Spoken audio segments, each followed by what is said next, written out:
یا تلاش داره که توسط امر باطل خود حق بلغزانه، اما طور خود چپه نمیتونه، خود حیله ها جور میکنه که آدم بلغزه و بیفته. ای کار کرده رئیس. و اتخذوا آیاتی، و میگیرن گرفتن آیاتای مرا، و ما انذروا، آن چیزی که برای یارا انذار داده شده، بیم داده شده، حضوراً به مسخره. عذاب الله که تو برش گفته که نکنی که دوچار عذاب الله میشه، یا سرش مسخره میکنه. و آیات الله متعال برش خندی میگیره، نعوذ بالله. سه عمل ناشایسته از یار الله متعال در اینجا بیان میکنه. و این ناشی از کجاست؟ ناشی از همون اختیاری که الله برشان داده. الله در دنیا برای از اختیار داد، یارا مجبور نکرد، به این خاطر که به فکر خود، به رضا و رغبت خود، به تأمل خود قدم مثبت آوردارن. لیکن این مردم از همین اختیاری که الله داده غلط استفاده کرد، همین اختیاری خود غلط استعمال کرد. به جای از اینکه دفاع از حق میکردن، یا باطل میگیرن، سری حق نعوذ بالله غالب میارن، میخوان که حق از بین ببره. دوم، آیتای الله که یارا سبب سعادتشان میشه که متوجه شه و سرش عمل بکنه، او را نعوذ بالله به مسخره میگیره، او را چی میکنن؟ رشخند میکنه. و وقتی که برشان میگه که عذاب الله دامنی تا نمیگیره، نعوذ بالله ایرام رشخند میکنه. الله متعال در اینجا برای ما بیان میکنه که آن وسیله که الله سبب تکامل انسان میشه، سبب سعادت و نیکبختی انسان میشه، درجات عالی معرفت الله متعال برش نصیب میشه، اینمی اختیار یا غلط استعمال کرده، برعکس جدل، گفتگوی ناجایز در مقابل حق یا شروع میکنه. الله متعال کفار اینطور بیان میکنه که یا اینمی قسم حالات داره. و من ازلم ممن ذکر بیاات ربی، از او خاطر الله متعال میگه که آل نمونه جدال باطل کدام است، نمونهش میگه. و من ازلم، کس خیلی ظالم، ممن، از او کسی که ذکر بیاات ربی، نصیحت برش داده میشه با آیات پروردگارش. آیات دو قسم است، نشانه های الله متعال هم تنزیلی است هم تکوینی است. برای احکام که الله نازل میکنه، نماز بخونه، روزه بگیره، حج بکنه، جهاد بکنه، یا آیات تنزیلی است. توسط از یا الله ما را نصیحت میده که را شما بگیره. مثلا روزه یکی از جمله نشانه های الله متعال تنزیلی است که به ما روان کرده و ما را نصیحت میکنه. روزه نصیحت است. نصیحت چی معنی؟ خیرخواهی برای ما است. با گرفتن روزه الله متعال انواع مرضها را از وجود ما دور میکنه. در وجود ما الله نرمی را پیدا میکنه، انابت پیدا میکنه. چقدر نمازخوان و تلاوت قرآن میکنیم، چقدر آدمای خوب میشیم در رمضان مبارک. الله متعال برای خیرخواهی آیات خود روان میکنه، یا آیاتای تکوینی را روان میکنه. گاهی گاهی طوفانا و حوادث گوناگون که سبب بیداری انسان میشه از خواب غفلت. انسان که صحت داره هیچ دقیقش نیست، یک دم که مریض شوه میفهمه که صحت چقدر ارزش داره، چقدر قیمت داره. مال و دارایی داری، زمانی که کمی فقیر شوی بعد از اون میفهمی که مال چقدر اهمیت داشت. هر انسان الله متعال یک تنبیه میده قبل از اینکه. از همون خاطر است که همه وسایل برای اصلاح یک انسان الله مهیا کرده، نمیگذاره یکیشه، کلش میاره به خاطر که اصلاح شود. اما امین انسان است که به کل وسایل توجه نمیکنه. الله متعال میفرماید و من ازلمو، کس خیلی ظالم، من از کسی که ذکر نصیحت برش داده شده به آیات ربی، با آیات نشانه های پروردگارش که آیات تکوینی است یا تنزیلی است که در سری از قرآن کریم است. آیات تنزیلی نشانه‌ای که الله روان کرده برای بیداری انسان، سعادت و نیکبختی انسان، شناخت رای حقیقت، کتاب الله قرآن کریم است. این مایه برای چی است؟ راهیابی انسان است. لیکن بازم فاعرض عنها، اعراض میکنه از همین آیاتا، اعراض میکنه. عالی، مراد از اعراض اینجا چیست؟ تفکر نمیکنه، فکر نمیکنه در او کی برای منفعتم است یا مضرتم است. عجب است. علمای حق پرست زمانی که بیانات میکنه، مردم آنقدر غافل میباشه که در سخنای از یک کمی تأمل نمیکنه که این مرا میگه که اینی خیرات نیست، این بدعت است، هدر میره این فعالیت. یک کمی فکر بکنه کمی آدم راست میگه یا چیستا غلط میگه. یک آدم مرا میگه که اسقاط بکو، پندکی پیسه را خواهم پیدا کو، و این برای من میگه که نه نکو. یک کمی تأمل بکنه که خو اگر این مردکه کدام غرض دیگه می داشت باید ایره منع نمیکرد. چرا اگر غرضی از این دنیا و گپا می بود باید ای امر میکرد که نه اسقاط بکنی، خب پیسش از هر نفر 10,000 کم نباشه دادنش که نمیشه اسقاط. لیکن این آدم منع میکنه، معلوم میشه که ترس الله را داره. عجیب است که در این وطن ادنا تأمل کسی نمیکنه. قرآن کریم هم همینطور مردم ها را میگه که از یا کده ظالم دیگه کس نیست، که حتی به منفعت خود فکر نمیکنه که منفعت ما در کدام است، در کدام چیز است.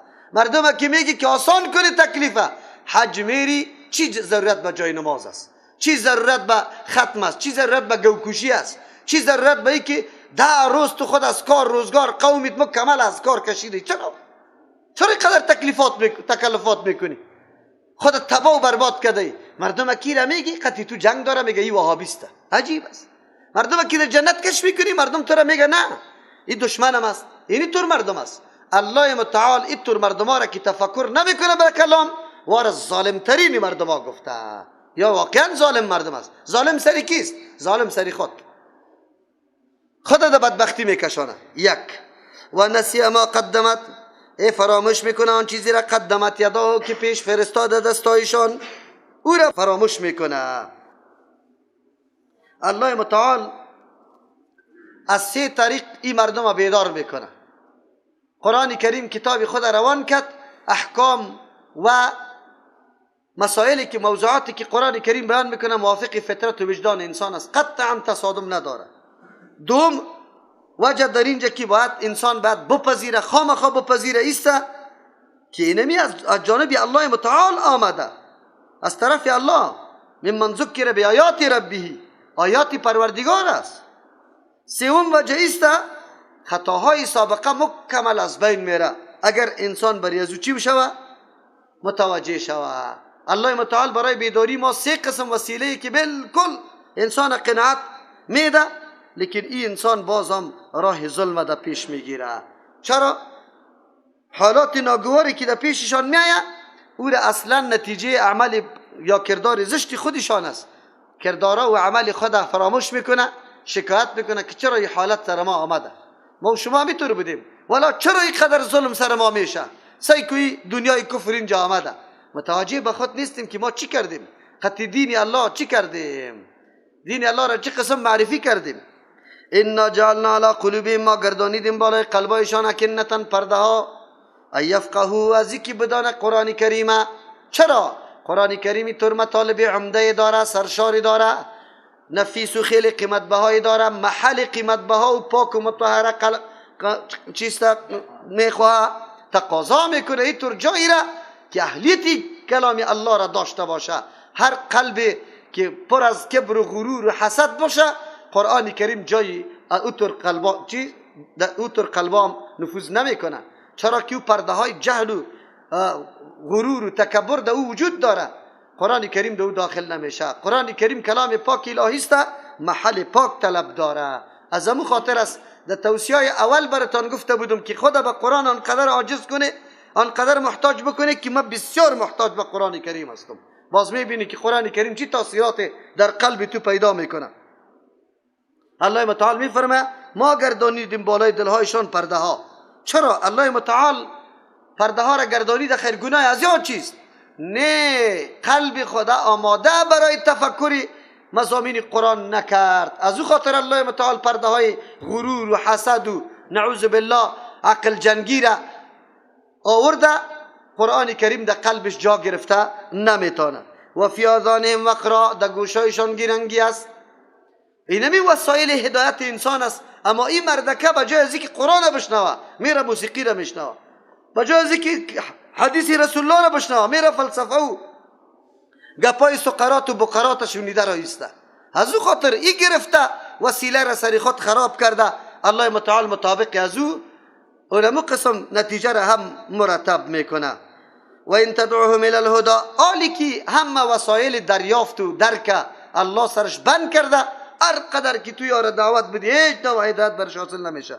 و این تدعوهم الی الهدى، اگر تو دعوت میدی به سوی هدایت، فلا یهتدوا، هرگز هدایت یاب نمیشوند. اذن در این وقتی که پرده های جهل، پرده های غرور، تکبر، حسد، ضد و عناد سرشان آمده، گوشایشان بند ساخته، قلبایشان بند ساخته، چه قسم سری از یا تقریر و تبلیغ و گپا نفوذ کنه ابدا به طریق همیشه. اعراض از قرآن کریم الله متعال شدیدترین نتایج برش بیان کرده در قرآن کریم. کسی که از قرآن کریم اعراض میکنه و ما گفتم که اعراض قرآن کریم عدم تأمل در کتاب الله است، معانی و مطالبش تو تدبر نمیکنی، اینمی اعراض است. اگر که تو حفظ میکنی تلاوت میکنی اما مقاصدش پی نمیبری، بعد از او سرش عمل نمیکنی، خدا با اونمو هدایات و تعلیمات قرآن کریم آراسته نمیکنی، امی هم اعراض است. از امو خاطر الله مزمت امو مردمی را کرده بود که حافظای کتاب تورات بود. و منهم امیون لا یعلمون الکتاب الا امانیه. امانی عبارت از قرائت بود، محض قرائت یاد دارن دیگه چیزا نه. او حفاظ محترمی که قرآن حفظ میکنه یک روز در ترجمه قرآن کریم نمیشینه، مثل امو قاری که ما براتون گفتم که قطع سیاستر خود روان بود در غزنی و 30 جزء قرآن کریم در قلبش بود. به دردش قرآن کریم چی میخوره؟ اج به درد. امی قرآن کریم سبب شدت عذابش است که الله برش میگه این قرآن چی برات گفته بود؟ الحمدلله را مفهومش نمیدونستی؟ از او خاطر ما همیشه تشویق میکنیم دوستای خدا، برادران و خواهران که شما علم قرآن بیاموزی. حفظ قرآن نه، حفظ قرآن ضرورت برش نیست. اینقدر قرآن چاپ شده ماشاءالله. او روز در فیسبوک یکی از خواهرها از جرمنی برام چی رساله روان کرده بود که چند لک قرآن کریم در فرانسه چاپ شد، در یک مملکت کفری در اونجا چاپ شده. اینجا خو پرسان نکو، هر خانه پر از 10 و 20 قرآن کریم است. کلی عمر خود در حفظ قرآن ضایع میکنی که من قرآن حفظ بکنم، سبارز با ازمو حفظ نگاه کردم نمیتونی، باز در اینطور جنجالا گیر می که حفظ فراموش میکنی. نکو، علم قرآن یاد بگی، بیا در تفسیر قرآن کریم بشی که مطالب قرآن در ذهنت بشینه، مردم نصیحت بکو، مردم مسائل بیان بکو. این ذریعه سعادت و نیکبختی است. ما بسیار کسا را میگم لیکن بازم وارا میبینی که باز شلسته در حفظ. در درسای قرآن کریم تفسیری من نامدن رفتن در حفظ نشستن. خب است انشاءالله نتیجه شباز میچشه که کدام چیز است. الله متعال میگه که تأمل در قرآن نکدی، معانیش نفهمیدی، این اعراض از قرآن کریم است. و در قرآن کریم کسی که اعراض از کتاب الله میکنه شدیدترین عذابا و چیستا و عیدا آمده. کسی که از قرآن اعراض میکنه دمی آیت ظالم برش گفت، خیلی ظالم، از این که ظالم دیگه نیست. الله متعال ظالم دوست داره؟ نه، از ظالم انتقام میگیره. کسی که قرآن ترک میکنه الله از پیش انتقام میگیره، تأمل و تدبر نمیکنه. الله متعال کسی که اعراض از قرآن کریم کرده انتقام از پیش میگیره. در سوره سجده انشاءالله میایه آیت او را پیش شما در ترجمه خواندی. دیگه کسی که اعراض از قرآن کریم میکنه الله متعال تشبیه به خر داده، نعوذ بالله، به مرکب داده در سوره مدثر. الله متعال کسی که اعراض از قرآن کریم میکنه معیشت دنکه، زندگی تنگا تنگ بالکل مملو از خشونت الله برش پیش میکنه. در سوره طه این موضوع الله متعال ذکر کرده. کسی که اعراض از قرآن کریم میکنه شیطان سرش تسلط پیدا میکنه. این بالکل در سوره زخرف الله متعال بیان کرده. کسی اعراض از قرآن کریم میکنه الله متعال او را بیم داده به صاعقه که صاعقه الله میایه و کلش تباه میکنه. امتای سابقه میتور بود که از کتابای خود سر پیچیدن، الله متعال واره هلاک کرد. ما خیر چی داریم؟ کتاب الله را در طاق ماندیم، کتاب مردا جور کردیم، با زندگی کتاب هیچ تعلق نداشت، فقط کتاب ثواب بود. دیگه کارایش خو بگذار، عذاب الله دامنگیری ما نمیشه. این کلی گپا سر ما تطبیق نمیشه، بالکل سر ما تطبیق میشه. اعراض از کتاب الله متعال موجب آمدن امچو عذاب است. و این تدعوهم الى الهدى، اگر تو دعوت بدی آره به سوی هدایت، فلن یهتدوا اذا ابدا، هرگز هدایت یافته نمیشوند در این وقتی که اعراض میکنه ابدا به طریق دائمی. و ربک الغفور ذو الرحمه، پروردگار تو چیست؟ غفور است، مهربان ذات است، صاحب رحمت است. غفرانی الله متعال تقاضای ازیره میکنه که کسی توبه میکنه او را آمرزش بکنه، باید توبه از او را قبول بکنه، گناهش بخشش بکنه. صاحب رحمت بودن تقاضای ازیره میکنه که زود عجله نکنه به عذاب دادن از او. الله متعال برای انسان بسیار موقع میده. هزارها گناه را میکنه، 1050 سال یک آدم به سنگ به بت سجده میکنه، الله چقدر حلیم ذات است، زود دیر عذاب نمیکنه. یک انسان صدها مراتب زنا میکنه، نعوذ بالله، و صدها مراتب گناه های دیگره، لواطت، دزدی، غیبت، دروغ، شراب نوشی، قمار، تمامی گپا را میکنه، الله متعال زود عذاب نمیکنه. میدانی وسیع را برش گذاشته. در روز قیامت هیچ انسان عذر پیش کرده نمیتونه که بگویه که یا الله برای ما موقع ندادی، ما را تنبیه داد، ما را آگاه کرد، ما را راه را نشان داد که حالی رجوع به سوی الله بکنیم، چرا که او ذو رحمه است، او غفور است. باز هم انسان امور رای غلط ادامه میده. هشدار بزرگ است، بسیار هشدار بزرگ است. تاسف خود دریج است که شوهر جنایت میکنه، سیاسرش برش میگه که او مردکه نخور روزه را، لعنتی الله سرت میشه، کاری غلط نکو. و او نعوذ بالله بی وجدان بی غیرت برای از او میگه که بری تو چی؟ بری تو چی؟ خو افسوس است که اینطور سیاسرها باید بگویه که در محکمه راجع میشم، در محکمه میروم، قطعی تو دیگه زندگی را اختیار نمیکنم. کسی که تمام عمر نماز نمیخونه، روزه را نمیگیره، نعوذ بالله فحاشی و عیاشی را در خانه خود، در پیش سیاسر خود میکنه، اینطور بدبخت قطعش زندگی را رواست قطعا نیست. ما در مورد دین خود بسیار سست هستیم، دین اهمیت نمیدیم. خواهرایی که هزار قسم معاملات غلط سر شوهرش کرده، باز هم شوهر اعلان نمیکنه. چرا؟ اولادایم است. خاک در سری اولادا را بگذار که در جهنم بیری. جهنم اختیار نکن به خاطر اولاد. انما اموالکم اولادکم فتنه. امی اولاد است که تو را در فتنه انداخته. مردایی است که سیاسرش در کدام حالت قرار داره، یا بازم برش نعوذ بالله چاپلوسی کرده رایست، خبر داره که زنا میکنه نعوذ بالله، و این دوست بی غیرت امو ترمان ده شکلی چیست سیاسر هم است، طلاقش بدی برو بخیر. نیست سر دین غیرت وجود نداره. اینا به خاطر میگم که برای ما این احوالا میآیه، این احوالا آمده. بسیار بسیار سخت است که اینطور حالت ها موجود باشه. چرا اینطور باشه؟ دینی قدر بی چی هسته؟ عمل ناشایسته و غلط تو نادرست انجام میدی و بازم تو برش لق سعی میکنی. دین برای تو چوکات و حد مقرر کرده. با یک کسی دوستی، با یک کسی دشمنی برای خود حد داره. زنا شوهری برای خود حد داره. زمانی که از حد تجاوز میکنه باز دیگه هیچ نمیشه. ایره چی میکنی؟ بعد از بیان، بعد از اینکه فتوا را شنیده، امیالی هم قطعی مشرکین زندگی داره، قطعی مشرک نکاح کرده، آلی نو فهمید که مشرک است، ترک نمیکنه. به خاطر چی؟ اولادا. بلکه او بدبخت تلاش میکنه که همشیری دیگه خودم، دختری عمه و خالی دیگه خودم در مشرک به نکاح بده. در تلاش عزیزته اینطور بدبخت ها پیدا میشه. آخر یا چی دارن؟ علتش است که عقیده با آخرت نداره. اگر عقیده با آخرت داشته باشه کل سختی دنیا را سری خود متحمل بشه. ترک اولاد هم، ترک شوهر هم، ترک خانه هم، هر نوع تکلیف سرش بیایه ایره متحمل میشه، خو عذاب الله را متحمل نمیشه که در روز قیامت برش داده میشه. ایره باید بفهمی. دین ایره نمیگه که تنها والا عقد ایمان بسته شده. عقد چه رقم بسته شده؟ با کدام شرطا بسته شده؟ با کدام تقوا بسته شده؟ امروز همون شرطا موجود است؟ موجود نیست. شوهر شراب میخوره، زن شراب میخوره، بازم قطعش نکاح داری. علنا میگم که شراب ما حلال میگم نعوذ بالله. کسی که شراب حلال بگه چیست؟ کافر. کسی که سر روزه ریشخند بزنه چیست؟ کافر. کسی که نماز بگه کی را کی کشیده؟ این کافر است. نکاح قطعش نمیشه. نکاح از بین رفته، تو زنا قطعش کرده رایستی، در بدر استی. نکو دین ایرا برای تو تعلیم میده. بازم همونطور هستن، بازم همونطور رعایت و لحاظ. خیرت است ما والا از خاندان نامدار هستیم، نمیخوایم که طلاق خود بگیرم، نمیخوایم که طور بکنم. پشتی نامداری خاندان نگرد. به خاطر نامداری و نمو ابو طالب هم به خاطر ننگی همی قومی خود رای جهنم کرد. پیغمبر علیه السلام عذرا میکرد که یک مرتبه لا اله الا الله بگو، لیکن او بدبخت عارت چی کرد؟ عار قبول نکرد، آتش نار قبول کرد. اینطور نشوه.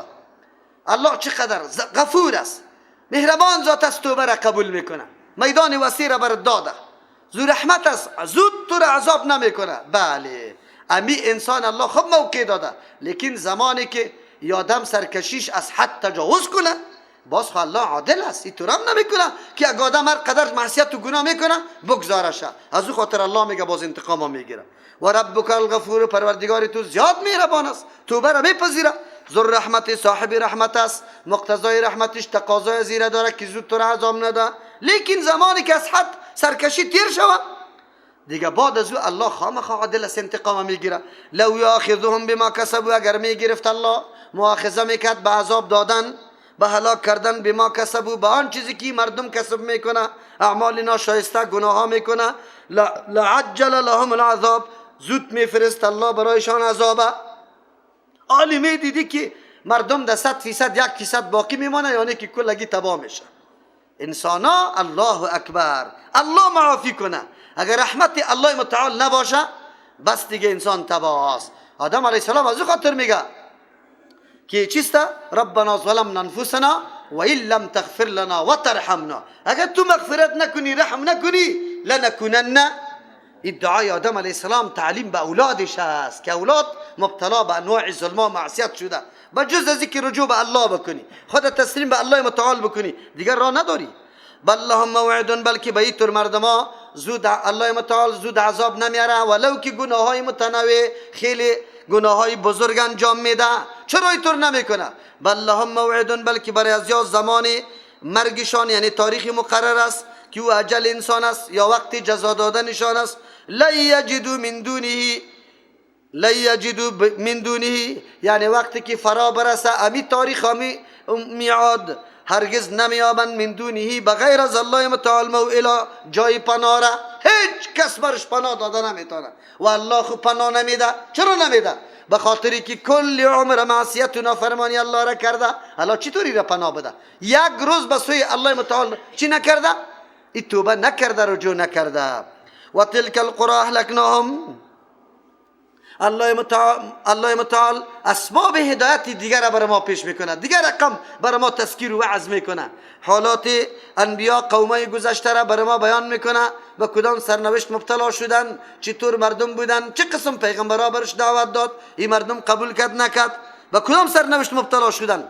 الله میگه تلک القرى، این قریه ها مراد از پیشش امو خانه ها و دار و دیار عادیا و سمودیا و مدین، امی قسم امتای سابقه است. اهلکناهم که ما هلاک کردیم مشرکین مکه در سفرهای خود در یمن و شام. امو قریه ها را مکمل ده پایمال میکنه، میبینشه که مردم اینجا تیر شده هلاک شده. خلای کافری را ما و شما در این افغانستان میبینیم، کوی زنبورک دیوالایی که چقدر به سختی از کجا تا کجا را دیوال شده او را ما میبینیم. این قوم هم هلاک شده، انسان باید پند بگیره. تلک القرى اهلکناهم، قریه های است که ما هلاک ساختیم مردما و افرادی از یاره، ساکنین از یاره. لما ظلمو، هنگامی که یا ظلم کردن، مراد ظلم شرک ورزیدن، دعوت انبیاء علیهم السلام قبول نکردن. و جعلنا لمهلکهم موعدا، ما گردانیدیم برای هلاکتشان تاریخ مقرره. الله متعال تاریخ مقرر برای هلاکت داشت، ایتو نکرد که جنایت کرد دستی از بین ببرشه، نه موقع داد به خاطر که ضمیرشان بیدار شود، بفهمه من چی مسئولیت دارم، چی جنایت کردم، حالی رای خلاصیم کدام است. کلی از یار الله بیان کرد.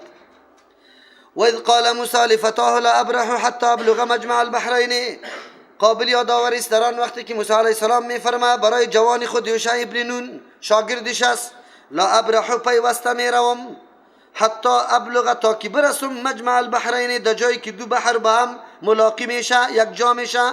او امزیه یا ادامه میدم رفتن خود حقوبا، مدت ها و زمانه های درازه، دراز زمانه سفر کرده میرم تا که ده هدف برسم. این داستان موسی علیه السلام با برای خضر علیه السلام است. الله متعال یک نشانه دیگری را هم برای ما در اینجا ذکر میکنه.